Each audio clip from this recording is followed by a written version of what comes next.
गावरानी गायने हे गौरव गाई दौडू शकते, बाकी एक जर्सी गाय काही म्हणजे गवळाऊ गाई आहे, शकत माणसाले या जर्सी गाय गवळाऊ गाई ज्या आहे ह्या वाघाला पण धावते. धावतात. त्याला समोर काही जंगली जनावरांनी गायीवर अटॅक केला. हो केला होता. गाय ह्या गायीनं यांच्या बालपांड्याच्या गायीनं मारला त्याला. आता कशा जर्सीमुळे हे पूर्ण गवळ खण चाललं गेलं. गवळाऊ चालला गेला. वाघ, बिबट्या अशा प्रकारच्या हिंस्र प्राण्यांना कशा प्रकारे गवळाऊ गाई झुंज देतात याबद्दलचा प्रत्यक्ष अनुभव आपण आजच्या व्हिडिओमध्ये थोडक्यात जाणून घेणार आहोत. वगैरे कशा प्रकारच्या देत होती आधी गवळाऊ गाई?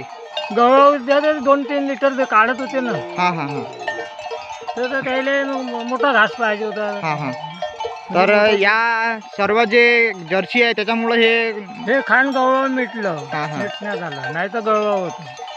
या जंगलामध्ये कोणकोणत्या वनस्पती या गाई चरतात? कृषी गवत आहे, मारवेल आहे,